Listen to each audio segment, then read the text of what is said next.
I never liked camping. I always thought it was too cold, too dirty, and too boring.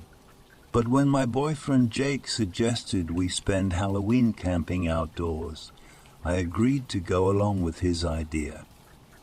He said it would be romantic and fun, and that we could enjoy the beauty of nature and the thrill of the night. He also said he had a surprise for me, something he wanted to show me at midnight. I was curious and excited, so I packed my bags and followed him to his car. We drove for hours, leaving the city behind and entering a rural area full of farms and fields.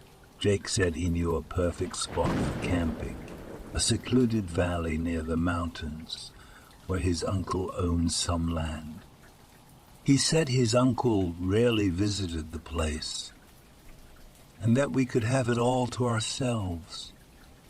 He also said there was a legend about the mountains, something about werewolves and ancient rituals. He said it was just a silly story, but that it added some spice to our adventure. We arrived at the valley just before sunset. It was a beautiful place, surrounded by green hills and rocky peaks.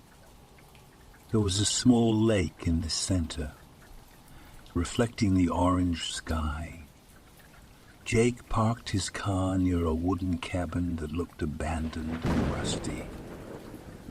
He said it belonged to his uncle, but that we wouldn't need it. He had brought a tent, a sleeping bag, and some supplies for us. He said he wanted to sleep under the stars like true adventurers. We set up our camp near the lake and lit a fire. Jake cooked some hot dogs and marshmallows for us, and we ate them while watching the sun disappear behind the mountains. The air was getting colder, but we cuddled together and kept each other warm.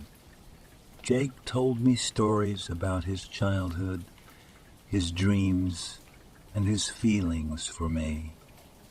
He said he loved me more than anything in the world, and that he wanted to spend the rest of his life with me. He said he had something very important to ask me at midnight, something that would change everything.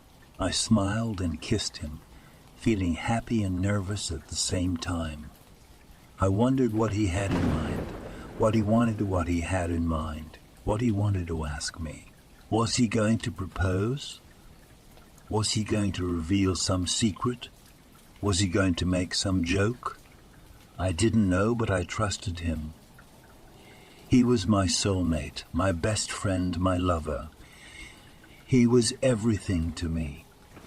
We finished our meal and snuggled inside our sleeping bag. We watched the stars appear in the dark sky, twinkling like diamonds. We listened to the sounds of nature, the crickets chirping, the frogs croaking, the wind blowing. We whispered sweet nothings to each other, making plans for the future, telling jokes and secrets. We made love gently and passionately, feeling each other's heartbeat and breath. We fell asleep in each other's arms, happy and content. We woke up suddenly by a loud noise. It was a howl, a long, deep, eerie howl that echoed throughout the valley. It sounded like a wolf, but bigger and stronger. It sounded like a wolf, but bigger and stronger. It sounded like a cry of pain or anger or hunger. It sounded like a warning. We looked at each other with fear and confusion. "What was that?" I asked. "I don't know," Jake said. He grabbed his flashlight and turned it on. He scanned the surroundings with the beam of light. He saw nothing but trees and rocks. He saw no sign of any animal or person. He saw no sign of any danger. He turned off the flashlight and hugged me. "It's probably just a coyote or something," he said. "Nothing." Me nervous, As we walked through the forest, I couldn't shake the feeling of unease that had settled over me. The moon was full tonight, casting an ethereal light across the foliage and illuminating the path ahead. Suddenly, a figure emerged from the darkness and startled me. Jake, dressed in some sort of costume. "Surprise!" he exclaimed, grinning widely. "Relieved," I giggled nervously. "You got me good," I replied, trying to keep myself composed. But then another voice spoke up from the darkness. "Jake, you called." It was deep and malevolent, sending a chill down my spine. As if responding to a hidden signal, several figures stepped forward into the moonlight.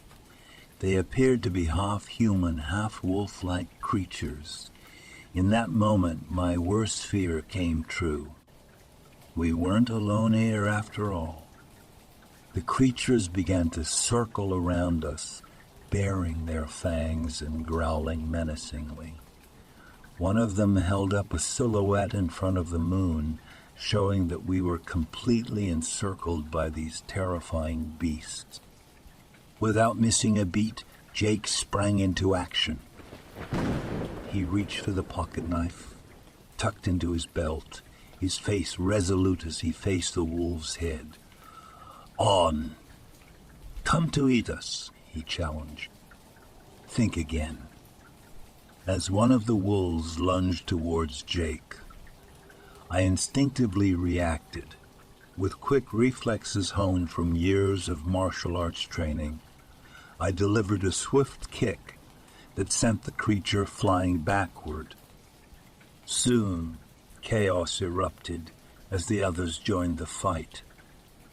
Blood was shed and teeth snapped. Adrenaline coursed through my veins as I dodged claws swiping past me, acrobatically somersaulting away from harm's reach whenever necessary. My senses heightened. Time seemed to slow down as every strike and move flowed effortlessly, as though guided by intuition itself. The whole encounter happened within a blur, lasting mere minutes, until finally deafening silence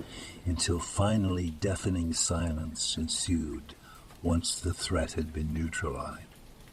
Panting heavily, we surveyed our surroundings, relieved yet still uneasy about the unexplained occurrences that transpired that eve. For just $3 a month, you can have your name featured in my YouTube videos and descriptions. Not only will you be supporting my channel, but you'll also be immortalized in the credits of my content. If you're looking for something a bit more personalized, consider becoming a $25 a month patron. I'll voice your stories and bring them to life on my channel. Create a special drawing just for you, or even write a unique story tailored to your interests. So don't hesitate. Join my patron community today and help me keep the spooky stories coming. And remember, together we can save each other from the YouTube algorithm. Thank you for your support.